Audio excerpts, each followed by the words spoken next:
There we go. And now, hopefully you guys can hear me. All right. So it only took about 4 minutes to get that going, but so I apologize for that. Um, but here we go as we are now getting into the book, the Screw Tape Letters. So before we get into the book itself, just a little bit of information first and foremost about C.S. Lewis himself, right? C.S. Lewis, it's a name that many of us are probably familiar with. We're probably familiar with his probably most famous works, the Chronicles of Narnia, which is a 7-book series, adventures of 4 siblings, and then it also involves cousins and all that. And it's a fantasy based with religious backdrops. And of the Chronicles of Narnia, probably the most famous one of those books is the Screwtape Letters. And so that is kind of what C.S. Lewis is known for, but he's got a lot more to it. C.S. Lewis, the C and the S stands for Clive Staples. So he's Clive Staples Lewis, and he was born in no in 1898, November 29th, 1898, and he passed away in November 22nd, 1963, just a few days, just a week before his birthday. He was of Irish descent, but he fought in World War One. He was actually wounded in the year 1918 in the Battle of Arras in April. Actually, was shot in the back by friendly fire, and so he that kind of ended his military campaign. But he went on to go ahead and to write over 30 books. Right, he went to Oxford, Cambridge. He was a very educated man, and the interesting thing about him is, when we think of C.S. Lewis, a lot of people think of this great champion of the faith, and we can think that he's always been a champion of the faith, always been a Christian, but that's not the case. He actually didn't become a Christian until his adult years. It was actually in the year 1929. So this was after World War One and all of that kind of stuff. This was after he was already a professor and was teaching, that he finally stopped being an atheist in 1929. He stopped being an atheist and he became a theist, essentially believing that yes, there is the possibility, there is a God, right? There is a deity, but not necessarily the Christian one. He would then go on, and in a few years later, in the year 1931, he would come to faith in Jesus and understand that is the true God, the Father, Son, and the Holy Spirit, the true God who he would believe in. And so, like I said, he would go ahead and he would write a number of books. He was also part of a group that was known as the Inklings. The Inklings were primarily made up of C.S. Lewis and his friend, a fellow author by the name of J.R.R. Tolkien. And J.R.R. Tolkien, many of you may know as the author of the book The Hobbit and the Lord of the Rings series as well. So those two men had a unique and ever evolving friendship with one another. And so that's kind of just a little bit of a history of C.S. Lewis himself, C.S. Lewis the man. And now we are going to go ahead and we are going to dive in to the book, The Screw Tape Letters. And just a reminder, the Screwtape Letters, it's a an allegorical book, but it's a book. It's written as a correspondence between two different demons. You have Screwtape and you have his uncle, right? And they're going ahead and they are, excuse me, Screwtape's the uncle. I'm getting it all mixed up right now. You have Wormwood and his uncle Screwtape. Okay, and it is essentially Screwtape taking Wormwood under his wing, so to speak, and teaching him how to be a demon that can go ahead and bring people away from God. And so, as we go through this, if you have any questions or comments, please put them in to the chat, and we'll go ahead and we'll take our time and we will answer those as we can. So, without further ado, let's get into the Screwtape Letters. All right, so we're doing for this week. We are doing chapters 2 and 3. Chapter 2, it's an interesting one. It's a longer one out of the two, right? And it starts out. It starts out very interesting, right? It talks about the Christian church, the Christian church, and it says. And I love the way that it starts out. He says, "My dear Wormwood, I note with grave displeasure that your patient has become a Christian." Right off the bat, he's getting to this point that, all right, Christianity is the enemy. Christianity is what we don't want to have happen, right?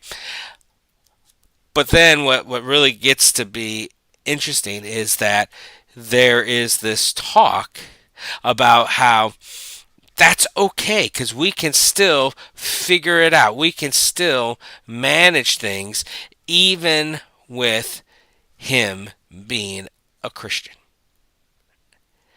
And it kind of got me thinking, how we can at times we could treat the church or we could treat our faith as kind of it's this invincible armor, right? And that it can't be affected or tainted or anything like that.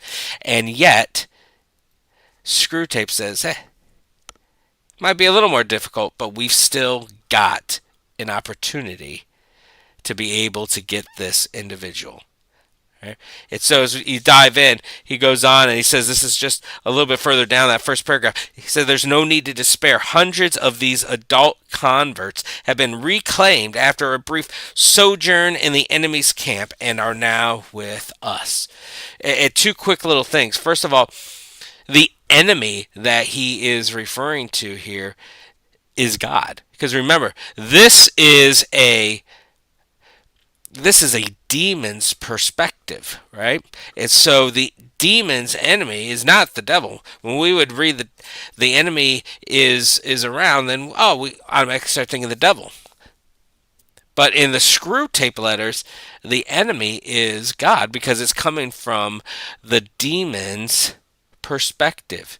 And so as you look at that too, he then goes on to talk about how there are converts that routinely, he says hundreds of them, that will go on and that will fall away.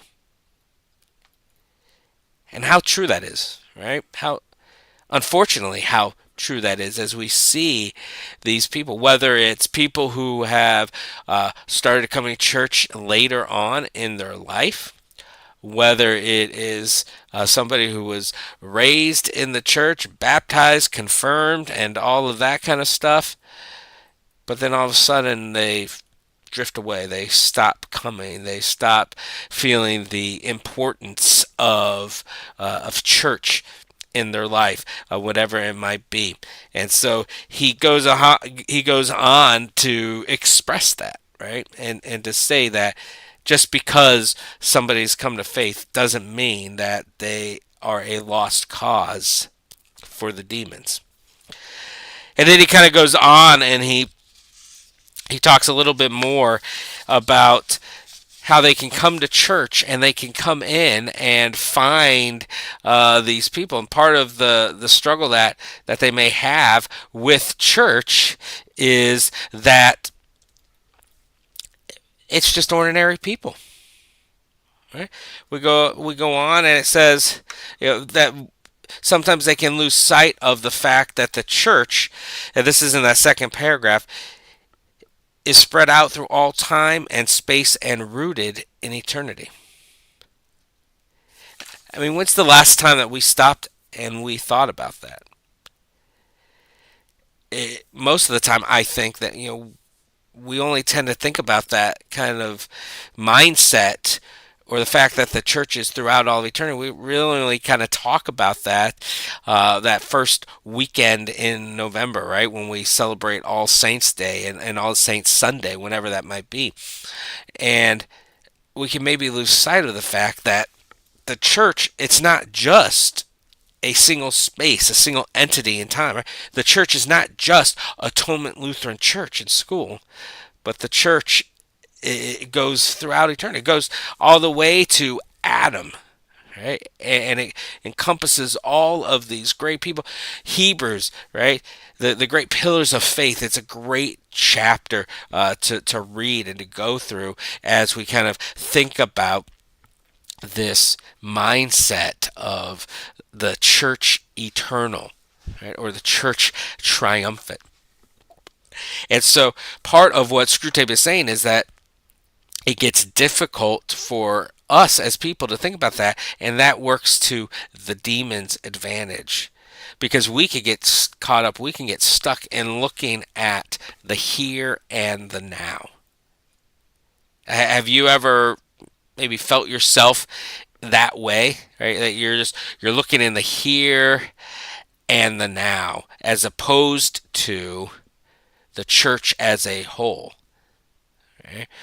Because we get caught up in the here and the now, we see just the shortcomings that are going on now. We could see some of the highlights and the good things, but we could get caught up in all of the shortcomings, whether it's our own shortcomings, whether it's things that we see that we think are going wrong with the church, with the congregation, whether it's just the daily challenges and the struggles. And we can lose sight of the fact that we are part of this story, and we are partners in this story with the likes of Adam and Abraham, Isaac and Jacob, with David and Solomon and Isaiah, Elijah, Jeremiah, and then Matthew and Mark, and all of these great pillars of the New Testament, and Paul, right? But then even of Luther, even of our relatives, our friends who have gone on before, right? Like, I think of individuals like John Heine, right? John Heine, I only got to know him just a little bit before he passed away, but just what a stoic and strong member of the church that he was, right? And so the church triumphant, the church eternal, has lasting ramifications more than just with what's going on right now, because we could get so caught up in the now. And I love how he goes on, and this is on, if you're using my copy, it's page 6, but as he kind of goes into all of the things, we get so caught up at looking around in the pews and seeing all the people, and just kind of finding our grievances with them, right? Well, that person's singing too loudly. That person is they're making too much noise. Their legs are moving during the sermon, or it just kind of goes on and on and on, right? And we could kind of create that same thing too. We could get into that challenge of struggling to find what is going on with our faith, or we could struggle with worshiping when we're so consumed by what everybody else is doing. When we look over and we see who's not there, and we start trying to figure out why they're not there. Or we look and we see who is there, and oh man, I saw what they did earlier this week, and they're here, right? Or we can start judging the people, and that's what he kind of gets at. We can fall into this trap, and this is where Satan and the demons use the church to their advantage. We can start falling into this trap of, oh, well, I'm better than so and so, or how is it that they can be here in the church and not just me, right? And he would go on and kind of talk about how we get so caught up and we can get so consumed by everybody else that it can distract us from God. And another part in this section as well, and this is again, if you got a copy, I'm looking on my book, the on the page 7.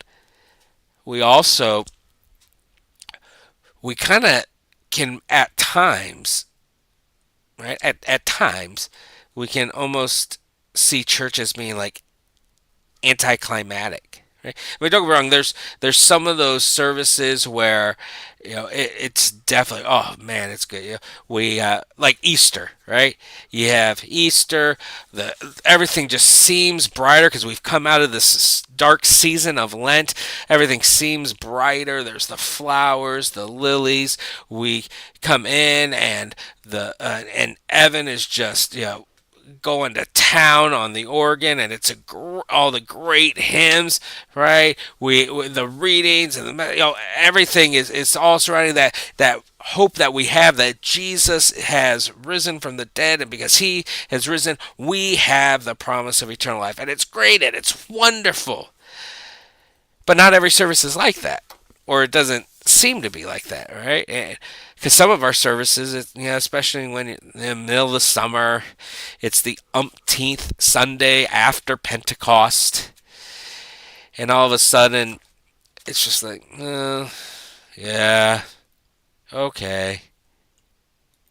Or that's at least a challenge or a struggle that we can fall into. And that's one of the things. He goes on and he says, work hard then. This is Screwtape writing to Wormwood. Work hard then on the disappointment or anticlimax, which is certainly coming to the patient. Okay? The anticlimax. The anticlimax that, that's it. That's all we've got.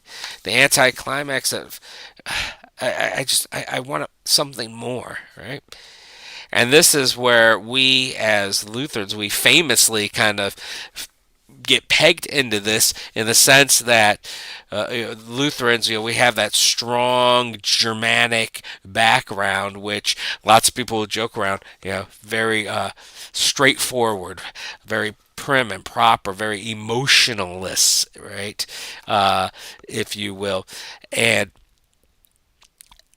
that's, as much as some people we might laugh about that or get poked fun of about that, that's actually a little bit to our advantage because we can get caught up at times, the church as a whole can get caught up at times in expecting faith in Jesus, expecting life in the church, expecting whatever it might be to be just wow all the time, right? Blowing us away, right? That every time we think about it, that it's just got to be this mountaintop experience or this burning bush sensation, and yet that's not what faith is. That's not what the walk with Jesus is all about. And we can, but it can also be a challenge because we can get into those moments where we just maybe, I'm just not feeling it, right? I'm just not feeling worship. I'm just not feeling like God cares for me, that God loves me. And it's at those moments and those times where Satan and his demons try to come in and try to convince us that God's forgotten about us. But we take hope. We take hope of the fact that it's not that. it's not based off of love, right? Or not, excuse me, it's not that's based off love. It's not based off of feelings, right? I mean, just think about any relationship that you have, whether it's your spouse, a significant other, somebody, a friend that you're very close to, somebody that you have a really, really close, loving relationship with. I mean, do you always feel it?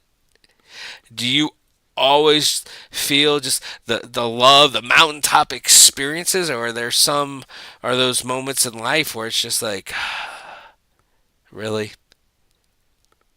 Do they even care? Are they even listening? Are they even paying attention? Right? And our journey with God is a lot like that. Just because we don't feel it all the time doesn't mean that it's not there. That's not true. That's not genuine, right? Like in a marriage, not every day is like the wedding day. Right? There's the challenges, the quiets, the struggles that go on. And that's exactly what he hits at right there in the middle of that page. He says it occurs when lovers get married and they begin the real task of learning to live together. Right? And there's a big difference between being in love and getting married and then learning to live together, right? And then as the chapter kind of keeps on going on, and again, if you're watching, feel free to go ahead and to put anything in the chat comments there, and we'll be sure to answer any questions or point out any comments that you might have there. But with that being said as well, he kind of wraps up this section, this chapter, talking about free will. Talks about free will there at the bottom of my page 7. He says he refuses to carry them by their mere affections and habits to any of the goals which he sets before them. He leaves them to do it on their own. And as I flip the page, it says, if once they get through this initial dryness successfully, they become much less dependent on emotion and therefore much harder to tempt. Much harder to tempt. In other words, what Screwtape is saying is that as you kind of get through this understanding that it's not just all the hoopla right at the very beginning, that the faith journey is just that. It's a journey. You're going through life. It has its ups, its downs, its challenges, its struggles, its excitements and joys, its sorrows. And when we can understand that and we can experience that and we understand that it's not just going to be God giving us what we want, when we want, how we want it, and just kind of showering us with praises and gifts and everything like that. That when we come to that maturity in our faith, that it gets harder for the devil to be at work on us. All right? And as we kind of grow in our faith. And then the last thing for this chapter 2, as we kind of get into it, he says, and this is the middle section. He says, all you then have to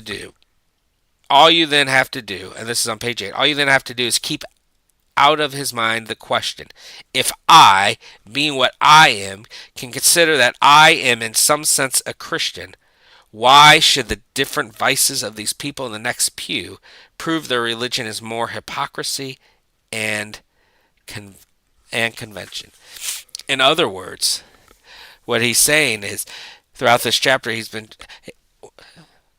Screwtape has been getting Wormwood to attempt to get his patient to look down on the others, right? Because how could they come to church? Do you know what they do? Do you know how they act? Do you know their past, their history, right? And it's when Screwtape's what Screwtape is saying is when that patient realizes that he's in the same boat as them, then all of a sudden there's trouble for the demons. There's trouble for the devil. when the patient realizes that he needs Jesus too.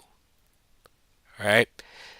And as I was reading through that again, I was reminded of that passage in Luke chapter 18 where you have the Pharisee, the religious leader, who comes up and he prays, and in his prayer, he starts citing all of these other individuals that he is better at. He says, Lord, I thank you, right?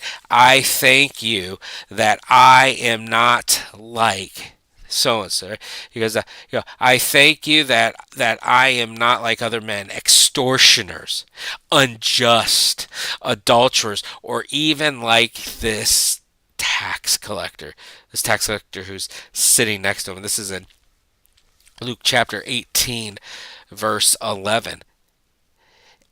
And as he's doing that, the tax collector is the one that's saying, forgive me, I'm a sinner, right? And that is what God has called us to do, how God has called us to live, to understand that no one is greater than the other, right? That every person, whether it's the person who's at church for the very first time, whether it's the lifelong Lutheran who has been a member of the church for the last 77 years, whether it's the pastor or the music director or whoever it might be, we all need Jesus. Right? We're all in the same boat. We're all in need of His forgiveness. So that is it in a nutshell. That's essentially what chapter 2 of the Screwtape Letters is all about. And we're going to go ahead and we're going to dive now into chapter 3. Chapter 3, again, it's interesting. This is Wormwood talking or Screwtape talking to Wormwood, and he's talking about relationships. Right? The relationships that we have with one another.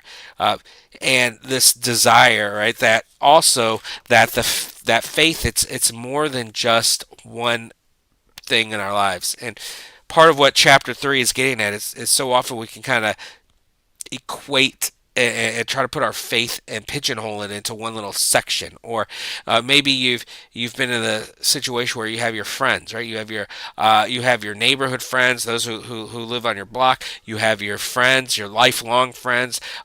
Those who you went to school with, you grew up with, all those kind of things. You have your work friends. Maybe you have your gym friends or your hobby friends, whoever it might be. But we can kind of pigeonhole and try to separate areas of our life. Okay? And God talks about the faith. He says, well, that's not what Christianity is all about. That's not what it's supposed to look like. It's not supposed to be that faith in God and the church is a piece of the pie, right? But that it is all encompassing. Kind of like if you've ever thrown a pebble into a lake or something, and all of a sudden you see that little bitty ripple in the middle, and then it just kind of gets bigger and bigger and bigger. It grows out. And that is what our faith is supposed to be like. It's not just at our heart. It's not just on Sunday mornings. It's not just in church or in Bible study, but it grows out and it overlaps and encompasses all parts of our life. And so then he goes on, and excuse me, he goes on and he says, here are 3 different methods that he's going to use. 3 different methods that he's going to use to try to drive a wedge in this relationship. And in this instance, he's using the relationship between Wormwood's patient and his mother, right? To try to get him to kind of be distracted and off keel with his faith. He goes on, he says this first one is keep in mind his inner life. He thinks his conversion is something inside him, right? It's inside me. It's my own. But that in fact it's supposed to spark things that are outside of us, right? I mean, the book of James, it talks about, yes, we are saved through faith, but faith without works is dead. We don't just keep our faith bottled up on the inside and, okay, it's a neat, tidy little thing, and it'll allow me to sing, it'll allow me to read the Bible, it'll allow me to say my prayers, but we use it encompasses, it's supposed to encompass who we are. Remember the ripples going out. It's supposed to encompass who we are and make it so that then we act out, we live out our faith as well. All right. And so, again, welcome to all of you who are joining us. I know it looks like we've got a couple more people that have come on. Uh, we are going on, and hopefully everybody can still hear me. And feel free to put anything into the chats, any questions that you might have. The second one is that he says it's no doubt impossible to prevent his praying for his mother, but we have means of making the prayers innocuous, right? In other words, how many times have we prayed for people, but we prayed that in such a way that we would feel better about ourselves, or we would feel better about them, or we would feel better about the situation, or we want it to change, or whatever, right? Kind of, again, going back to that Luke passage. Well, yes, I'm praying for this person, but thank you, Lord, that I'm not like them. Or, Lord, can you please make them like me? Or, Lord, can you please make it so that they would see things my way, so that everything would be done better, and I would benefit. And how can we at times be like that in the church as well? Can't we? Well, if we could just do things my way, then everything would be better. So, Lord, please just let everybody do that. Right? And it's a challenge and it's a struggle. And part of our faith is opening up and looking and seeing the gifts in everybody else, and seeing different ways, and those kinds of things. And then he goes on into the third way.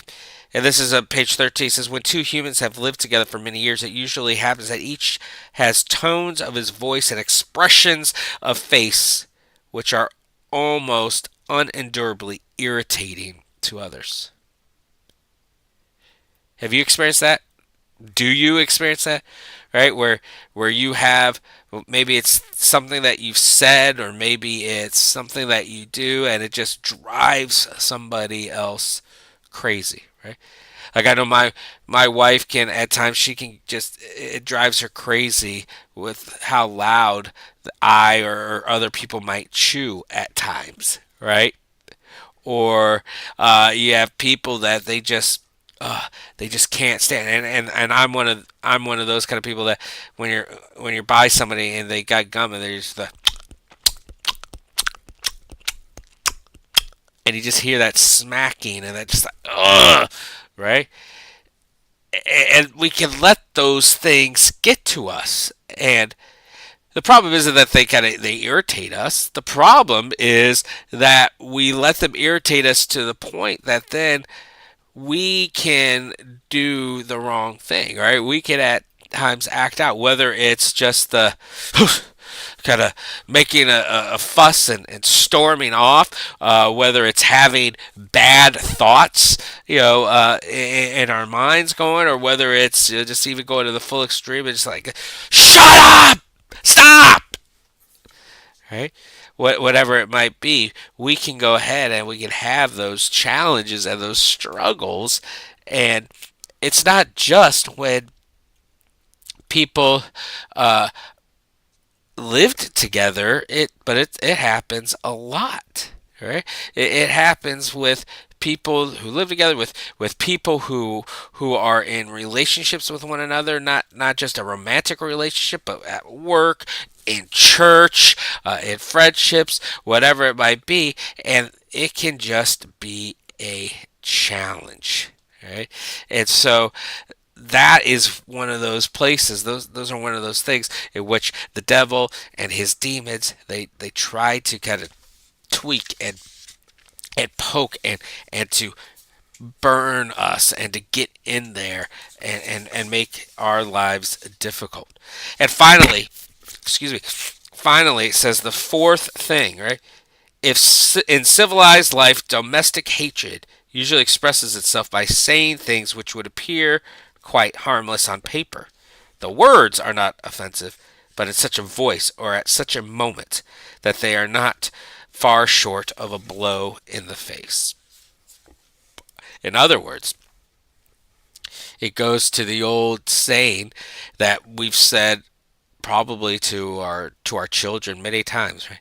It's not what you said, but how you said it. Right? Have you ever said that? It's not what you said, but how you said that. Right? And that plays a huge part of the relationship we have with God, but also the relationship that we have as the church. Because how many times can we hear somebody say something and it just rubs us the wrong way, or even worst case scenario, it gets us fired up and ticked off, and then we want to lash out and respond. And it's something that if they would have said it just a little bit differently, or maybe at just a different time, or maybe it could have been the same thing said, but just by somebody else, we wouldn't have had an issue.